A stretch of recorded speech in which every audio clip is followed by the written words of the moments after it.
Saudara, eh, saya berpikir bahwa gereja kita itu kaya sekali. House for Nation di Calgary. Kita punya beberapa pemain musik, right? Betul kan? Ada Ali, ada Raymond, ada Pak Irwan. Arin nggak datang ya? Ada Arin, 4 pemain musik. Kita ada worship leader berapa coba? Ada II, Vero, ya kira-kira 4-5 orang gitu ya.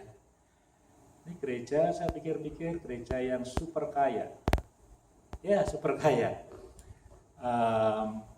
Beberapa waktu yang lalu, saya setiap minggu at least dengarkan satu khotbah. Saya perlu belajar kan, saya perlu makan rohani gitu ya. Jadi saya khotbah hampir setiap minggu, tapi saya perlu dengar khotbah juga. Berapa minggu yang lalu, 2 minggu yang lalu saya rasa, saya dengar satu khotbah dari salah satu pendeta yang paling besar lah di Indonesia. One of the biggest church. Dia punya visi yang jelas sekali, dia ingin planting 1,000 churches. Dia mau merintis 1.000 gereja. Itu visi dan panggilan dia itu seperti itu. Itu bukan visi yang baru sebetulnya. Dulu pernah ada almarhum namanya Bapak Kris Marantika, kalau dengar nama itu. Pernah jadi ketua dari gereja-gereja Injilis Indonesia. Dia pernah punya gerakan namanya 111. Di-sharingkan di internasional. Wah, orang Amerika khususnya kagum sama orang Indonesia, ada gerakan 111. Satu gereja, satu jemaat di tiap desa. Wah, itu luar biasa. Itu cita-citanya Pak Kris Marantika. Ini lain lagi. Pak Kris sudah meninggal. Ini ada pendeta besar, dia ingin merintis 1.000 gereja. Lebih muda dari saya orangnya, lebih muda dikit.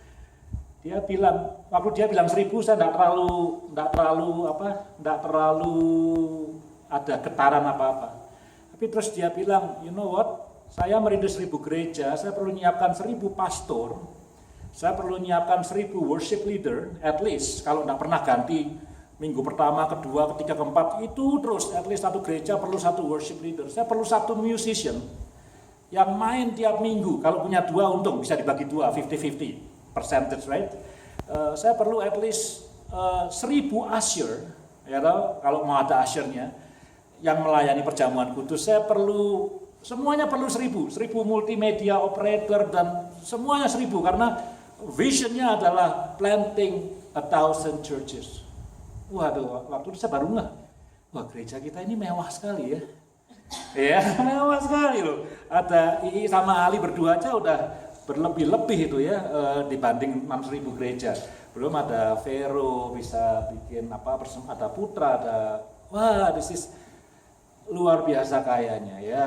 Saya bersyukur bersyukur sekali karena visi untuk planting churches di tempat-tempat di mana masih belum ada gereja itu pekerjaan dan tugas yang besar, perlu besar human resources. Kadang-kadang kalau kita tahu itu kita tidak tega, kok kita bisa punya terlalu banyak pemain musik di sini. Kita punya terlalu banyak worship leader di sini. Kita perlu terlalu banyak punya guru sekolah minggu di sini. Kita perlu share dengan gereja-gereja yang tidak punya itu, yang perlu gitu ya. Ada anak-anaknya perlu dilayani, ada ibadah minggu perlu dilayani dengan worship dan seterusnya. Itu kesaksian yang pertama. Kesaksian yang kedua berapa jam yang lalu?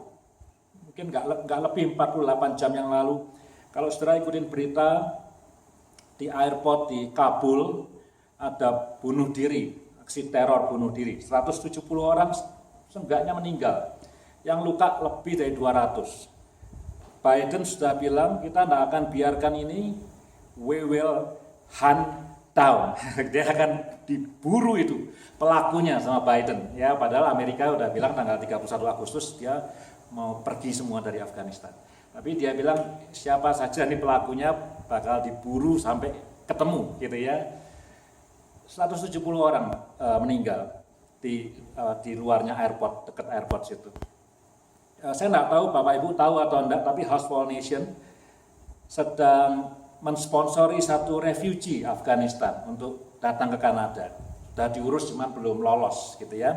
Kalau Bapak Ibu punya beban, boleh tuh ikutan ya. Untuk satu orang single untuk bisa jadi refugee, kita perlu 20.000 Canadian dollar. Kalau mau, kalau Calgary mau ya. Uang itu bukan buat pemerintah Kanada. Uang itu kalau orangnya nanti datang ke Kanada harus diberikan kepada orang itu sebagai starting money buat dia untuk hidup di sini. Jadi kalau punya 20.000 Advance Calgary, kita bisa sponsor satu refugee gitu ya. Nah, House for Nation enggak cuma satu kampus, berapa kampus dan sponsorin satu orang. Namanya Abdullah ya. Abdullah namanya. Ya, sekarang di Indonesia dia sudah kabur ke Indonesia gitu. Dia bilang terakhir kali dia lihat bapaknya ya waktu perpisahan di Afghanistan, sampai sekarang dia enggak tahu lagi bapaknya di mana. Gitu ya. Saya waktu dengar berita di Kabul, kemudian ingat soal Abdullah ini tiap minggu ikut ibadah dengan kampusnya Pak Surdero, tiap minggu dia tim doa sebelum ini, dan dia bertobat di Indonesia. Di Afghanistan dia Muslim, dia bertobat di Indonesia, dilayani oleh misionari Amerika. Cuman misionarinya mau sponsori dia tidak bisa karena waktu itu Donald Trump tidak boleh. Jadi terus connect dengan House for Nation, lalu kita sponsori dia. Dia rajin sebelum ibadah, dia tim doa, berdoa gitu ya, si Abdullah ini ya. Saya ketika dengar itu terus membayangkan yang bom di airport Kabul belum 2 hari yang lalu, berasa betapa berharganya kalau kita itu punya family. Ya, kita masih punya family, ada suami, istri, adik, kakak, anak, orang tua. Betapa berharganya. Karena apa? Hari ini kita bisa bersuka cita atau bisa ngobrol, bisa lihat muka dengan muka seperti Abdullah dengan bapaknya. Besoknya berpisah dan tidak pernah ketemu lagi, tidak tahu kabarnya gimana bapaknya sampai hari ini. Orang yang mau ke airport gitu ya, mungkin mau meninggalkan Afghanistan, tidak tahu apa-apa, datang ke airport, bawa koper atau whatever yang dia mau kerjakan, tiba-tiba kena bom dan terus mati. Ya, jadi orang yang hari ini kita bisa beribadah. Nggak tahu hari ini berapa orang, saya bersyukur nih, banyak nih hari ini ya. Berapa nih? 3, 7, 10 tambah 7, 17, 18 sama saya ya. Di bawah belum dihitung. Saya bersyukur sekali. Saya bukan nakut-nakutin loh. Minggu depan belum tentu kita bisa berkumpul lagi seperti ini. Ya, bukan karena nak mau datang, belum tentu. Siapa yang menjamin kita akan hidup sehat minggu depan? Tidak ada yang menjamin. Hari ini berangkat pagi bawa koper mau ke airport, mau terbang meninggalkan Kabul, tapi tiba-tiba kena bom mati. Bye-bye. Tidak ada yang menjamin. Bersyukur sekali kita punya keluarga. Saya bersyukur sekali. Ya, dan saudara-saudara mestinya bersyukur, tidak bisa taking for granted. Yang terakhir, saya waktu ketemu Putra minggu lalu, saya pulang, saya pikir kita ini lagi semangat ya, kembali ke gereja ya, lagi semangat ya. Saya bilang sama Putra, Put, kamu jangan virtual, kamu live, datang mau ke gereja. Saya mesti kerja Pak, hari Senin. Pikir-pikir kerja kan bisa digeser 1 hari ya, apa susahnya ya? Enggak. 1 hari aja kok. Kalau seminggu lain soal ya, 1 hari. Saya pikir gitu kan ya, saya pikir, Put, ini kamu kalau online semangatnya turun lagi loh, Put. Ini kita lagi habis outdoor service, terus sekarang kemarin ada service lagi. Yuk datang deh, mesti kalau mau bahasanya impartation gitu, do it live gitu, jangan rekaman. Nah, Putra jawabnya gini, itu juga yang ada di isi hati saya Pak. Saya bilang, Put, isi hatimu sama saya sama. Kalau gitu kita doa dengan iman ya, supaya kamu dikabari sama kantor kerjanya diundur atau gimana gitu. Wah, saya hampir yakin itu, Bukan hampir yakin, saya lagi high spiritnya. Ini ya, ada 2 orang. Kalau dia jujur ya, saya anggap jujur, hatinya sama hati saya, isi hatinya sama. Dan bukan hal yang jelek loh, hal yang bagus loh. Bener gak? Ini kan bukan kemauan yang jelek, kemauan yang bagus. Saya bilang, ini kita berdoa nih, berdua. Saya share ke Ali, ke Vero, sama ke Esther. Kita akan lihat mujizat. Putra enggak akan pulang sampai hari Minggu, saya bilang gitu. Wah, dengan iman saya lagi saya berdoa, enggak akan pulang dia akan live ini. Tapi dia bilang nggak bisa ini Pak, nggak bisa gitu ya, dan seterusnya nggak bisa gitu. Nah, anyway, hari Rabu yang lalu dalam pertemuan pastor, kan tiap Rabu pertemuan pastor tuh jam 11 sampai jam 1 waktu Calgary ya, jam 10 sampai jam 12 di Vancouver. Itu Pak Sony bawa surprise. Pak Sony suka bawa surprise kan. Dulu waktu saya ke Vancouver tanggal 8 yang lalu, dia nggak kasih tahu siapa-siapa. Dia cuma kasih tahu aja sama Pak Gagan, sama Pastor Daryl, besok ada surprise tamu nih. Mereka tanya siapa? Ya lihat aja besok. Pastor Daryl bilang, bisa khotbah nggak di tempat saya? Pak Sony bilang, wah kali ini nggak bisa, ya next time aja katanya. Terus hari Minggu baru ketemu, oh ini tamunya gitu ya. Nah hari Rabu yang lalu di pertemuan pendeta muncul tuh, kalau sudah kenal ya, Philip Mantova ya, pendeta gereja Mawar Saron di Indonesia. Datang dia, kayak yang belum tahu dulu, Pastor Philip bertobat dilayani Pak Sony waktu sekolah di Vancouver dulu. Terus datang, wah saya kan Zoom sendirian, mereka semua ngumpul di satu ruangan, saya Zoom sendirian. Nah setelah terus dia bicara, jadi Pak Sony datang suruh dia bicara, bukan khotbah, bicara 30 menit dia ngomong gitu ya. Sudah pernah nggak dengerin orang ngomong ya? Ada orang ngomong gitu terus hatinya berasa bergetar gitu ya, sesuatu gitu ya. Bukan apa-apa tapi terus berasa sesuatu gitu ya. Ini tidak biasa gitu ya. Saya merasakannya tuh. Wah saya kaget bukan karena apa yang dia sharingkan. Saya kaget loh. Kok lewat Zoom kok bisa ya? Saya pikir biasanya kalau Zoom itu bisa menyampaikan informasi tapi memutus emosi. Itu buat saya capeknya di Zoom karena itu aja. Ibadah di Zoom dengar khotbah isinya bagus-bagus tapi emotionally is not connected gitu. Kalau saya lewat Zoom, selain matanya capek gitu ya. Tapi waktu dia ngomong setengah jam dia enggak berdiri loh. Semua duduk di kursi gitu, enggak ada yang berdiri dan dia bukan khotbah lagi, dia sharing saya aja gitu ya. Ada sesuatu yang bikin saya bergetar gitu ya. Enggak bisa cerita, melukiskan tapi something yang transferable via elektronik atau via gelombang wifi gitu ya. Ya sudah, pengalaman itu berhenti di situ saja. Tapi tadi waktu Putra itu mimpin pujian, saya nggak tahu ya Bapak Ibu sekalian ya, kita mungkin nggak sama. Cuman I'm feeling something. Saya feeling something gitu ya. Ada sesuatu yang transferable emotionally, bukan cuman teks lagunya, bukan cuman kata-katanya. I myself ya, to be honest, I am so blessed dengan tadi praise and worship yang dipimpin oleh Putra itu. Wah, dia enggak bisa di sini, padahal saya sudah hampir beriman itu ya. Ini Putra enggak akan pulang, hari Minggu dia akan ada di sini, mimpin pujian live. Tapi saudara, apa yang saya nikmati tadi ketika dia mimpin pujian, it's amazing. God is at work, the Holy Spirit is here. Just amazing. Ya itu sharing saya aja. Kita berdoa dulu yuk. Bapak di surga, terima kasih untuk ibadah pada hari Minggu ini Tuhan. Kami mau menyiapkan hati kami untuk mendengarkan firman Tuhan. Kami minta urapan dari Tuhan untuk setiap kami. Sentuh hati kami dan beri kami kerendahan hati untuk menerima firman-Mu ya Tuhan.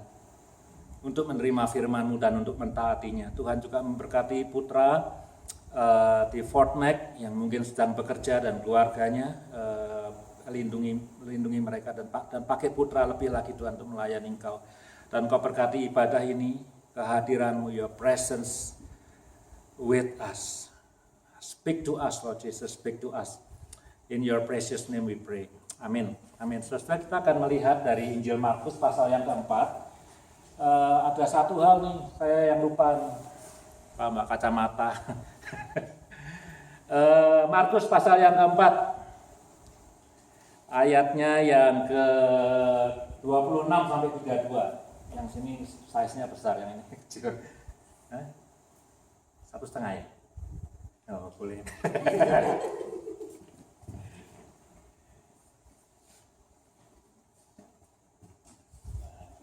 Thank you. Markus pasal yang keempat, ayat yang ayat yang ke-26 ya. Betul kan ya? 26 sampai 32. Lalu kata Yesus, beginilah hal kerajaan Allah itu. Seumpama orang yang menaburkan benih di tanah, lalu pada malam hari ia tidur dan pada siang hari ia bangun. Dan benih itu mengeluarkan tunas dan tunas itu makin tinggi. Bagaimana terjadinya tidak diketahui orang itu. Bumi dengan sendirinya mengeluarkan buah, mula-mula tangkainya, lalu bulirnya, kemudian butir-butir yang penuh isinya dalam bulir itu. Apabila buah itu sudah cukup masak, orang itu segera menyabit sebab musim menuai sudah tiba. Ayat 30, katanya lagi, dengan apa hendak kita membandingkan kerajaan surga itu, kerajaan Allah? Atau dengan perumpamaan manakah hendaknya kita menggambarkannya? Hal kerajaan itu seumpama biji sesawi yang ditaburkan di tanah. Memang biji itu yang paling kecil daripada segala jenis benih yang ada di bumi. Tetapi apabila ia ditaburkan, ia tumbuh dan menjadi lebih besar daripada segala sayuran yang lain dan mengeluarkan cabang-cabang yang besar sehingga burung-burung di udara dapat bersarang dan dalam naungannya. Ya, thank you. Saya akan khotbah bebas dari dua perumpamaan itu, saudara saya. Ini perumpamaan soal benih ya, benih. Jadi saya ada 3 poin saja yang saya sampaikan, sesuatu yang sangat relevan, sesuatu yang sangat praktikal dalam hidup kita. Ya, benih itu adalah sesuatu yang kecil. Ya, kadang-kadang saya pikir benih itu adalah nama yang agak suci gitu ya. Ya. Nama pasarannya kita biasanya bilang itu biji ya, biji salak, biji apa lagi, biji semangka. Kita kan tidak biasa ngomong benih semangka kan, kalau ada anak makan benih semangka, makan biji semangka, ketelan bijinya kan, nggak ngomong ketelan benihnya kan, enggak kan. Jadi biji ya, kalau ada kata benih kita punya indikasi dalam otak kita. Ini adalah sesuatu yang akan bertumbuh, sesuatu yang benih itu sesuatu yang akan growing gitu ya, akan growing. Benih itu buat ditanam. Kalau biji ya dibuang. Kita kan makan mangga, bijinya itu kalau orang Jawa bilang peloknya itu diapain? Ya buang ke sampah kan, ke yang green itu ya. Kemudian kita buang. Ya. Kecuali kita mau tanam gitu ya, biasanya nanam juga beli yang sudah cangkokan, yang bagus dan segala macam. Biji kita buang. Makan rambutan, bijinya diapain? Ya dibuang. Kita nggak bilang benihnya dibuang, kita bilang bijinya dibuang gitu ya. Jadi kadang-kadang benih itu adalah sesuatu yang kita nggak terlalu harapkan gitu ya. Biji itu sesuatu yang beli durian, maunya apa? Yang dagingnya tebal ya kan, yang baunya enak, yang rasanya manis, yang bijinya apa? Kecil, yang kempes tuh ya. Jadi supaya enggak beli durian yang bijinya gede, wah itu aneh kan. Beli durian ya yang bijinya kecil aja. Biji itu sesuatu yang tidak berarti, yang biasa kita abaikan, kita enggak memandang dia, biasanya kita buang begitu saja. Tapi kita enggak sadar bahwa sebetulnya apa yang kita buang itu punya potensi untuk menjadi hidup, menjadi seperti, bukan cuma menjadi seperti yang kita makan, tapi jadi tanaman lengkap, punya daun, punya cabang, punya ranting, punya buah dan seterusnya. Bukan cuma biji. Saya ini kan dulu sekolah pertanian kan, ya. Skripsi saya masih ingat kan, saya dulu sekolah pertanian, masuk fakultas, terus masuk jurusan, terus bikin skripsi gitu ya, akhir. Saya itu bikin sesuatu yang kalau Bapak Ibu kenal namanya kultur jaringan. Nah, tahu nggak? Jadi kultur jaringan. Jadi kalau tanaman beda sama hewan. Kalau kita sama hewan sama, tanaman beda. Tiap sel dalam tanaman, ini sel, bukan biji, cuma tiap sel dalam tanaman mau diambil dari bunganya, dari kulitnya, dari akarnya, itu punya potensi untuk menjadi tanaman lengkap. Itu teori dari kultur jaringan. Kalau manusia lain, tanya Pak Wiman ya, ahli biologi. Kalau manusia, kalau kulitnya diambil, lalu taruh di dalam mediumnya itu agar-agar misalnya, dibiarkan di situ, yang terjadi apa? kulitnya tambah gede, kulit semua, kulit gitu. Kalau tanaman enggak, tanaman diambil sedikit gitu di kulit batangnya, satu sel saja, taruh dalam agar-agar, dia keluar akarnya, dia tumbuh tunasnya ke atas, lama-lama jadi tanaman lengkap. Ya, nah, itu nanti prosesnya panjang ya, kemudian dari agar-agar dipindah ke tanah, kemudian dari tanah tumbuh. Itu dulu skripsi saya seperti itu, bunga lili saya dulu, bunga lili itu ya. Saya ambil sedikit sekali tuh kecil, pakai mikroskop dari umbinya yang kayak bawang di bawah itu, taruh di agar-agar, jadi ribuan. Itu kalau bisnis bunga seperti itu. Jadi supaya keuntungannya apa? Keuntungannya kalau kultur jaringan, ini kok jadi ngajar pertanian ya. Keuntungannya kualitas tanamannya semua sama, seragam.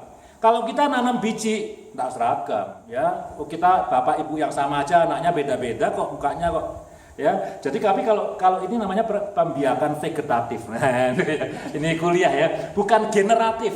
Kalau tanaman cowok sama cewek kawin itu generatif. Bapak ibu kawin itu generatif.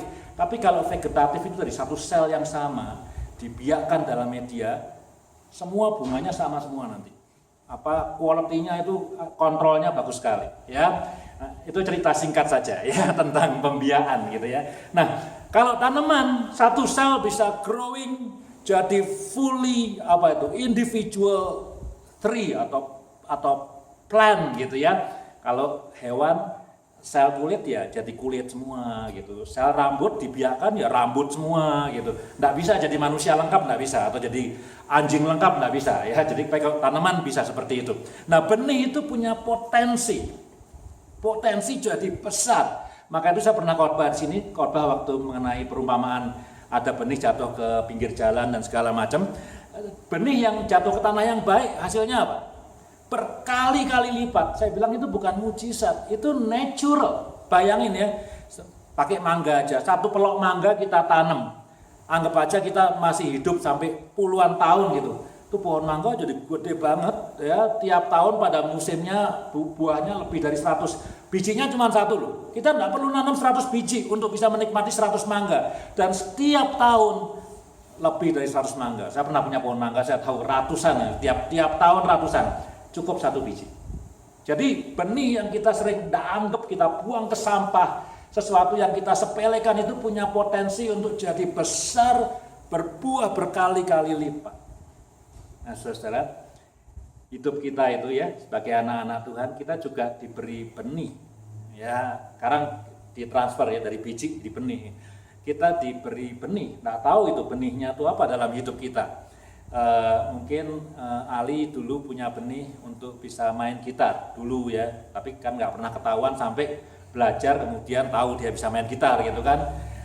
Yang lain lagi nggak tahu benihnya apa gitu ya, seni atau nyanyi atau khotbah atau mengajar, tapi tiap-tiap kita itu punya benih, diberi benih sama Tuhan. Kecil, dan kita suka merasa nggak bisa, gitu, apalagi dalam hal pelayanan gitu kan. Ayo doing something, lalu kita bilang apa? Nggak mampu, ya. Jangan deh, suaranya masih fals gitu ya. Ayo doing something, aku kalau itu jelek, nggak mampu aku, jangan gitu ya. Kita kadang-kadang nothing gitu ya. Kita kalau di dalam satu jemaat gini juga kita kadang-kadang melihat, oh yang ini fully talented, yang ini kurang talented. Yang fully talented kita andalkan terus, yang kurang talented ya dia mau datang ke gereja boleh, kagak apa-apa gitu ya. Kadang-kadang kita menyepelekan yang kecil-kecil itu ya, tanpa kita sadari bahwa yang kecil-kecil itu bisa menjadi sesuatu yang besar sekali. Nah, saudara, sekarang pertanyaannya bagaimana caranya membuat yang kecil itu menjadi besar, betul nggak?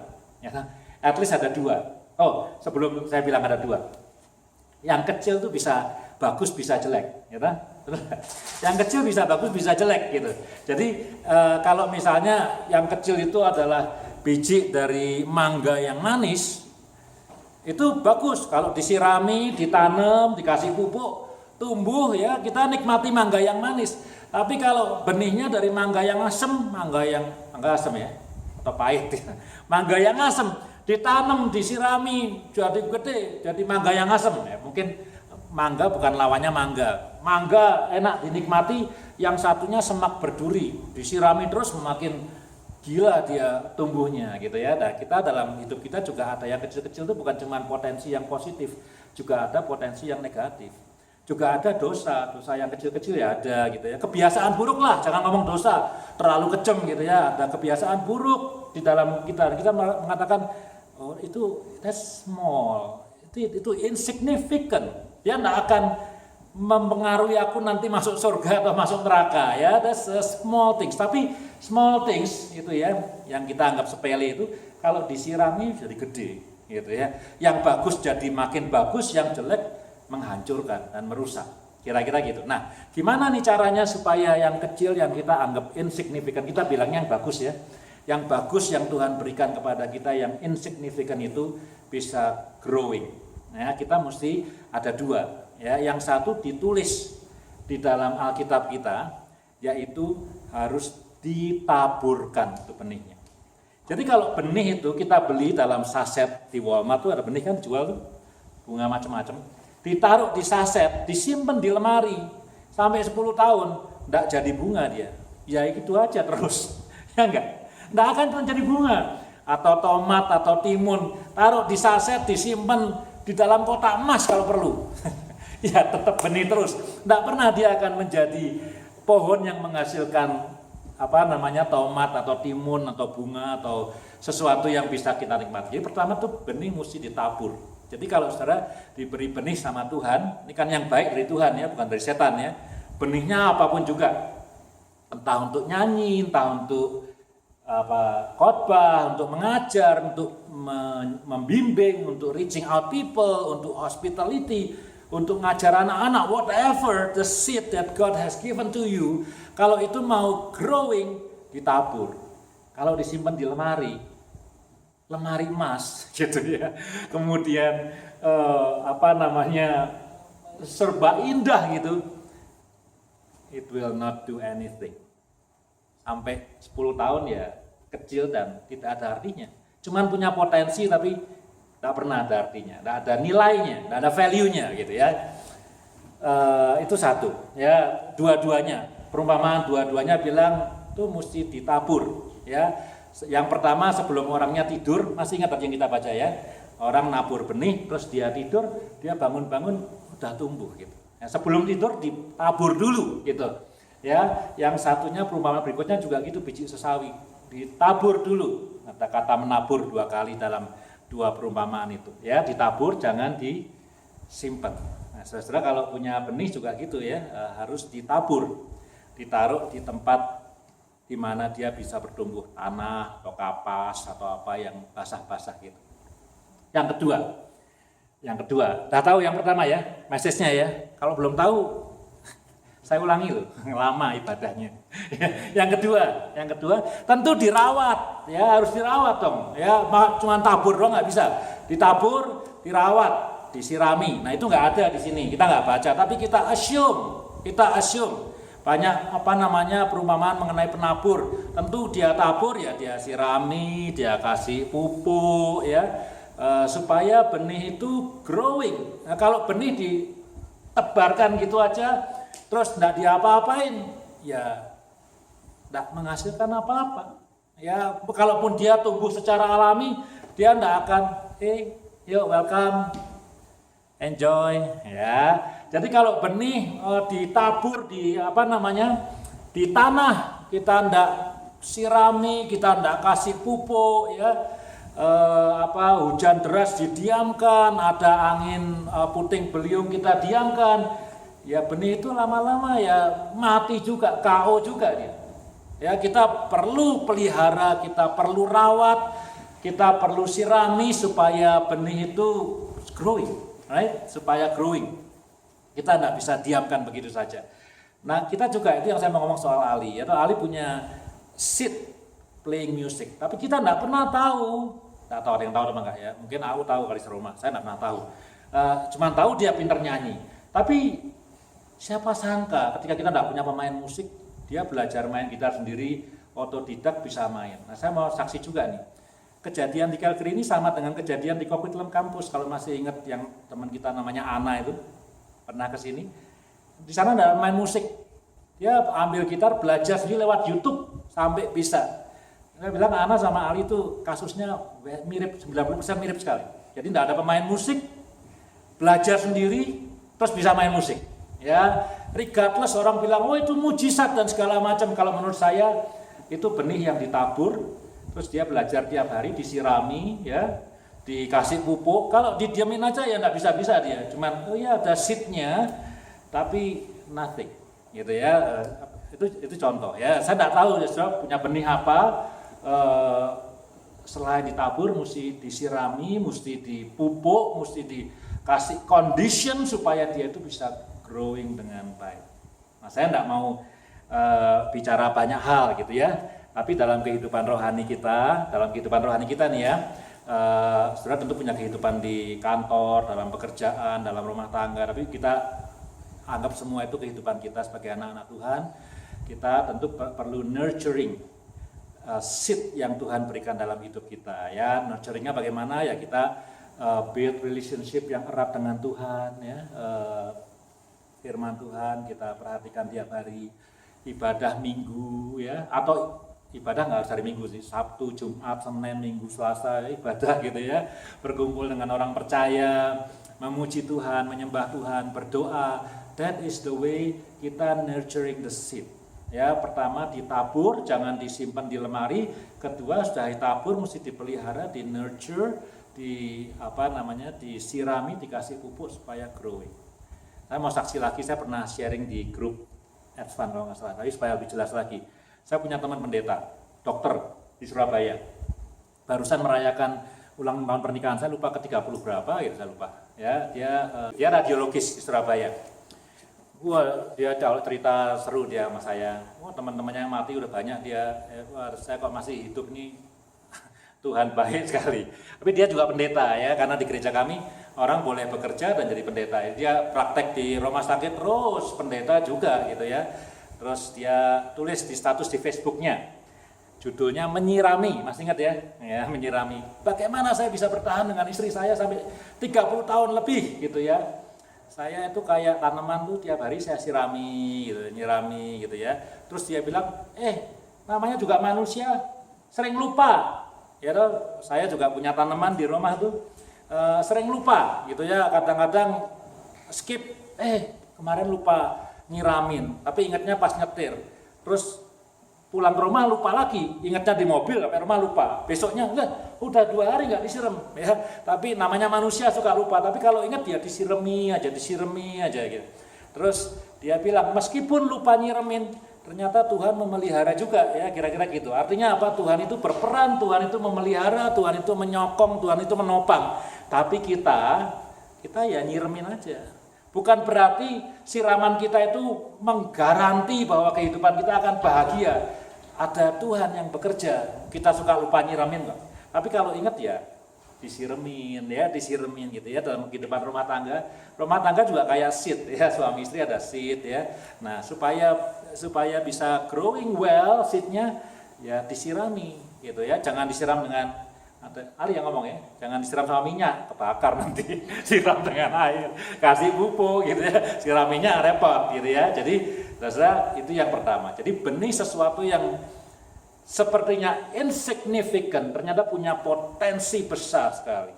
Ya, jangan meremehkan sesuatu yang kecil, jangan meremehkan sesuatu yang sepertinya lemah, tidak berarti, yang murah, karena dia punya potensi yang besar kalau kita taburkan dan kalau kita pelihara, nurturing. Itu yang pertama. Yang kedua, nggak usah baca lagi ya. Yang kedua, tadi dalam perumpamaan yang pertama, halo, are you looking for your mom? Oke. Ya, yang kedua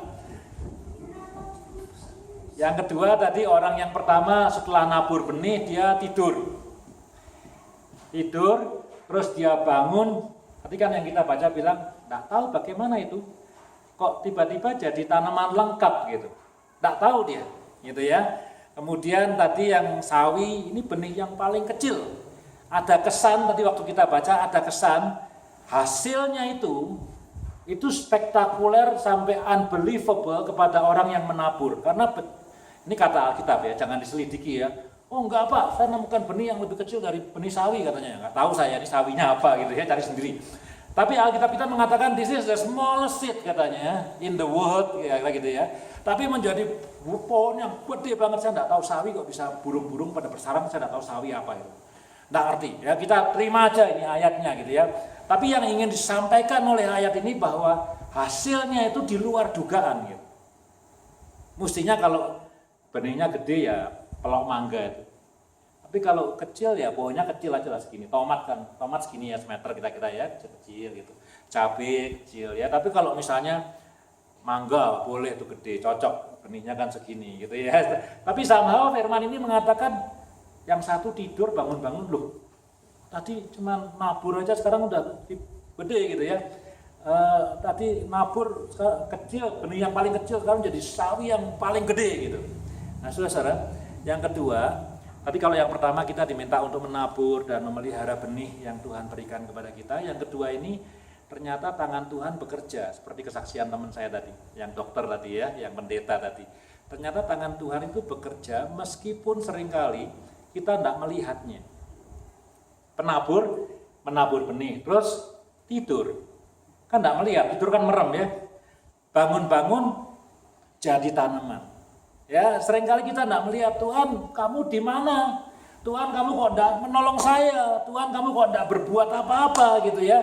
Tapi the invisible hand of God itu is at work. Seringkali, bukan seringkali, untuk orang yang percaya kepada Tuhan selalu bekerja, selalu berkarya. Entah kita merasakan atau tidak merasakan. Karena pekerjaan Tuhan itu bukan soal perasaan. Ya.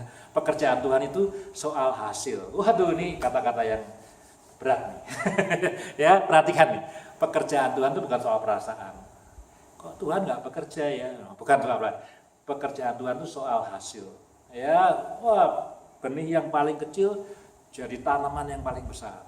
Benih yang paling kecil tidur bangun-bangun jadi tanaman. Jadi ada result yang bisa dilihat, ada hasil yang bisa dilihat. Ya, so Tuhan turut bekerja. Ya, kita mungkin terbebani. Aduh, ini khotbah hari ini kok ngasih beban lagi ya, mesti nabur benih ya. Biasanya kita suka nyimpan benih dalam hari, harus nabur benih, harus nyiramin, harus apalagi ngasih pupuk, ongkosnya banyak gitu ya. Tapi jangan lupa, perjalanan hidup orang Kristen itu bukan usaha manusia sendiri, tapi pertolongan Tuhan.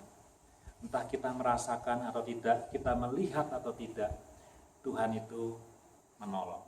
Ya, yang ketiga, yang terakhir. Yang ketiga di halaman. Yang ketiga, ya. Yang ketiga kita ini ya, orang-orang Kristen, anak-anak Tuhan, umat percaya, itu diciptakan dan dipanggil oleh Tuhan untuk berbuah atau untuk menghasilkan buah. Ya, kalau Injil Yohanes supaya kamu berbuah banyak, ya, berbuah banyak, bukan cuman berbuah atau menghasilkan buah, tapi berbuah banyak dan tentu buah yang baik, bukan buah yang jelek, tentu buah yang baik, ya. Nah, kita itu dipanggil untuk fruitful. Dalam perumpamaan yang pertama, ya, nanti tanamannya tumbuh, growing, bukan sawi yang pertama itu kayak gandum. Nanti jadi bulir. Bulir tahu ya, bulir ya. Bulir itu selongsongannya. Tahu selongsongan? Tahu ya, selongsongannya. Saya nggak tahu bahasa Indonesianya. Itu bulir. Di dalam selongsongannya ada bijinya. Biji beras, biji gandum ya. Di dalam itu, dalam selongsongannya. Nah, itu bijinya itu nanti dipanen. Ya toh, dipanen diapain? Ya dijual. Dijual diapain? Dimakan. Yang makan siapa? Ya bukan yang nanam. Yang makan ya semua orang. Kalau yang makan yang nanam ya gemuk dia, bisa repot ya, makan semua yang dia tanam. Dinikmati oleh banyak orang. Ya meskipun orangnya beli dan segala macam, tapi yang makan banyak orang. Jadi hidup kita itu mestinya dinikmati banyak orang. Kalau sawi, benih yang kecil jadi pohon yang gede. Katanya semua burung-burung berlindung di dalam itu tangkai-tangkainya. Oh, ini hebat nih ya, bisa jadi sarang burung, tempat persembunyian untuk burung dari benih yang paling kecil. Jadi ada orang-orang yang mendapatkan benefit dari the fruit atau the good fruits dari hidup kita. Buah-buah yang baik dari hidup kita itu harusnya dinikmati orang, jadi berkat buat orang lain. Nah, saya kasih tahu satu cerita ya. Atau pertanyaan dulu. Saya kasih pertanyaan. Apakah hidup kita itu sudah jadi berkat buat orang lain? Itu kan pertanyaan yang simpel dan gampang kan?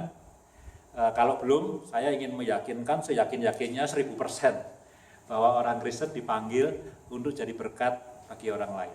No question. Untuk memuliakan Tuhan, yes. Untuk menyenangkan Tuhan, yes. Untuk menjadi berkat orang lain, yes. Kan minggu lalu sudah. Kasihi Tuhan, kasihi sesama manusia. So, no question, tidak usah nanya-nanya lagi. Orang Kristen dipanggil untuk jadi berkat buat orang lain. Sekarang pertanyaannya simpel. Hidup kita sudah jadi berkat buat orang lain atau belum? Ya.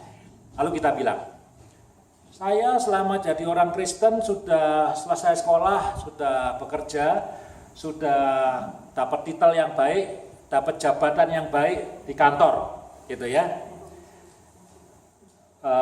Misalnya si A atau si B ngomong, saya udah kerja dengan baik, sekolah dengan baik, ya berhasil, menikah, dapat pasangan yang baik, punya anak-anak yang baik-baik, gitu ya. Saya kalau dengar seperti itu saya bilang, selamat ya, congratulations, sukses, tapi belum 100%, ya 50%. Jadi kalau ada orang tua yang suka membanggakan anaknya sudah sarjana semua, sudah lulus semua, sudah dapat pekerjaan semua, kita perlu salut. Itu bukan pekerjaan ringan. Misalkan anak itu, yang punya anak tahu itu bukan pekerjaan ringan. Jadi kita salut. Tapi 50%. Karena apa? Karena Alkitab kita command-nya, ending-nya bukan itu. Ending-nya bukan kamu sekolah baik, dapat gelar yang baik, pekerjaan yang baik, jabatan yang baik, punya anak yang baik, anaknya nanti jadi anak yang sukses. Itu bukan seperti itu Alkitab. Alkitab manggilnya supaya kita menjadi berkat bagi orang lain, ya, bagi orang lain gitu ya. Nah, kalau kita sudah cerita bagaimana kita kesaksian ya, bukan sombong. Kita jadi berkat buat si A, si B, orang-orang lain yang kita tidak kenal barangkali. Atau barangkali musuh kita, orang yang tidak senang sama kita. Nah, lebih dari 50%. Ya, mungkin 75%, mungkin 90% gitu ya. Orang yang nanam benih tadi, yang makan gandumnya atau makan berasnya, apa dia kenal? Tidak kenal. Masa kita, kamu beli berasku ya? Alamat emailmu apa? Kan enggak. Gitu. Kamu beli beras, namamu siapa? Kan enggak. Beli beras, cocok harganya enggak? Cocok, silakan dibeli beras. Betul enggak? Kita tidak kenal siapa yang makan. Mungkin yang beli itu juga bukan konsumennya. Yang beli itu nanti jual lagi. Yang makan siapa? Tidak ada yang tahu. Jadi kita mesti mau memberkati orang. Meskipun orangnya kita tidak kenal. Kita kan maunya berkatin orang yang kita kenal ya. Ini sesama teman gereja ini kita berkati ini. Atau bukan cuma teman gereja. Karena dia baik sama saya mau baik sama dia. Itu natural. Itu alami manusia. Tapi benih tadi, burung-burung bersarang, tidak tahu dari mana datangnya, burung jenis apa juga tidak tahu ya, tidak tahu siapa yang bakal makan gandum, makan beras, dijual ke pabrik roti yang mana, jadi roti apa mereknya, tidak ada yang tahu, tapi become a blessing, jadi berkat buat orang. Jadi kita itu diciptakan, dipanggil Tuhan untuk fruitful dan untuk memberkati orang lain. Ya, ini cuma 3 aja khotbah hari ini, so simple. Nomor 1 dalam hidup kita itu, ya, anak-anak Tuhan nih, Tuhan taruh benih. Macam-macam benihnya, tidak tahu. Ya, tiap-tiap kita yang tahu apa yang Tuhan taruh. Jangan pernah meremehkan benih yang kecil itu. Tidak ada benih yang besar. Ada enggak benih yang besar? Ada benih yang apa ya? Yang segede bola sepak bola enggak? Ada nggak? Nggak ada ya. Tanaman apa yang benihnya segede bola sepak bola? Nggak ada kan? Paling besar benih apa sih? Mangga ya. Yang di memori saya mangga. Gitu ya. Yang lainnya kecil-kecil. Nggak ada artinya. The destination itu di tong sampah. Kita makan rambutannya, makan duriannya, makan mangganya, bijinya kita buang. No use, nggak buang ya. Ya, nggak berarti. Jangan menyepelekan yang kecil yang Tuhan berikan kepada kita. Kalau yang diberikan setan, jangan disepelekan. Langsung dibuang jauh-jauh juga. Karena kalau pemberian setan kita pelihara, mampus kita. Bisa rusak hidup kita. Ya, tapi yang dari Tuhan, jangan disepelekan. Ada potensi yang besar benih itu. Harus ditaburkan, jangan disimpan di lemari. Harus di-nurture, dirawat, disirami, diapain lagi? Dikasih pupuk. Ya, benih itu bisa keluarga, bisa kepandaian, bisa bakat, bisa talenta, bisa keuangan, bisa kemampuan, segala macam, tidak tahu apa itu, ditaburkan dan dirawat supaya dia growing.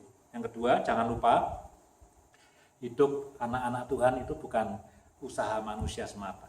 Ya, kita dipanggil untuk berusaha, untuk bekerja sekeras-kerasnya, bekerja sebaik-baiknya, tapi ada the invisible hand of God that is at work. Kerjasama, ya, Tuhan menolong. Tanpa pertolongan Tuhan, kita tidak bisa apa-apa. Ya, pernah tahu bagaimana biji jagung jadi pohon jagung? Tidak ada yang tahu kan? Ditanam di tanah, disirami. Tapi tahu nggak gimana jadi biji jagung? Nggak tahu kan? Dulu waktu Jaden lahir, kecil kan? Kok bisa gede sekarang? Dulu nggak bisa baca, kok bisa baca sekarang? Nggak ada yang tahu ya. Kita cuma ngajarin aja. Tapi bisa baca gimana? Wah, otaknya di dalam itu nggak tahu tuh. Ya, kita perlu kamera yang super hebat untuk bisa lihat apa yang terjadi di otaknya sampai nggak bisa baca jadi bisa baca. Jadi ada the invisible hand of God yang menumbuhkan benih itu. Dan yang terakhir, kita dipanggil untuk jadi berkat. Kita dipanggil untuk bear fruit, untuk dinikmati oleh orang lain. Bukan hanya orang-orang yang baik kepada kita, bukan hanya keluarga kita, tapi bahkan orang-orang yang tidak mengenal kita dan tidak kita kenal. Kiranya firman Tuhan hari ini boleh membangun hidup kita. Ya, kita akhiri ya ibadah kita dengan doa. Setelah ini seperti biasa, we'll have fellowship outside, good weather ya. Saya ajak kita berdiri deh, ya. Kita berdiri sambil kita akhiri ibadah kita pada hari ini. Hari ini Cian ulang tahun, kita bisa doakan dia juga. Yuk kita berdoa. Tuhan, terima kasih untuk ibadah pada sore hari ini. Terima kasih untuk firman-Mu Tuhan. Kami juga bersyukur untuk benih yang Tuhan berikan dan anugerahkan dalam hidup kami. Apapun itu Tuhan. Hari ini buka mata kami, buka telinga kami, buka hati kami untuk melihat benih apa yang Tuhan telah berikan dalam hidup kami. Benih itu kami tahu kecil dan mungkin benih yang paling kecil di dunia ini. Tapi ajar kami untuk tidak meremehkan itu Tuhan. Selagi ada waktu, selama kami masih hidup, tolong supaya mata kami melihat benih itu Tuhan. Apa yang Kau tanamkan dalam hidup kami, apa yang Kau anugerahkan dalam kehidupan kami. Bisa talenta, bisa karunia, bisa kemampuan, bisa uang, bisa kepandaian, bisa family, anak, cucu, properti, whatever, tolong kami untuk melihat dan tidak meremehkan itu. Dan menabur Tuhan. Dan merawat supaya benih itu growing. Kami percaya seperti yang firman Tuhan katakan. Ada the invisible hand of God yang akan menolong. Yang akan menumbuhkan secara ajaib apa yang kami tabur dan apa yang kami pelihara. Apa yang kami sirami. Ada bagian kami, tapi ada bagian-Mu Tuhan. Biar kami bekerja. Dan Tuhan memberkati apa yang kami kerjakan. Bapak, ingatkan kami juga Tuhan, panggil kami, tantang kami hari ini, bahwa hidup kami adalah hidup yang harus menjadi berkat untuk orang lain. Terima kasih Tuhan Yesus, terima kasih. Bapak, kami mau berdoa untuk saudari kami Cien yang tidak ada di tempat ini. Kami berkati dia Tuhan, untuk hari ulang tahunnya, supaya anugerah Tuhan makin berlimpah dalam keluarganya, suami dan anak-anaknya Tuhan. Kami berdoa supaya satu hari ada kesempatan, ada schedule yang berubah sehingga keluarga ini bisa beribadah bersama-sama dengan kami di gereja ini Tuhan. Terima kasih Tuhan Yesus untuk hidupnya. Kami rindu melihat pekerjaan Tuhan boleh terjadi dalam keluarga Cian. Keluarga ini boleh bukan hanya diberkati tapi dipakai untuk jadi berkat dan menjadi kemuliaan dan melayani Tuhan dengan luar biasa. Terima kasih Tuhan Yesus. Saya berdoa untuk segenap jemaat,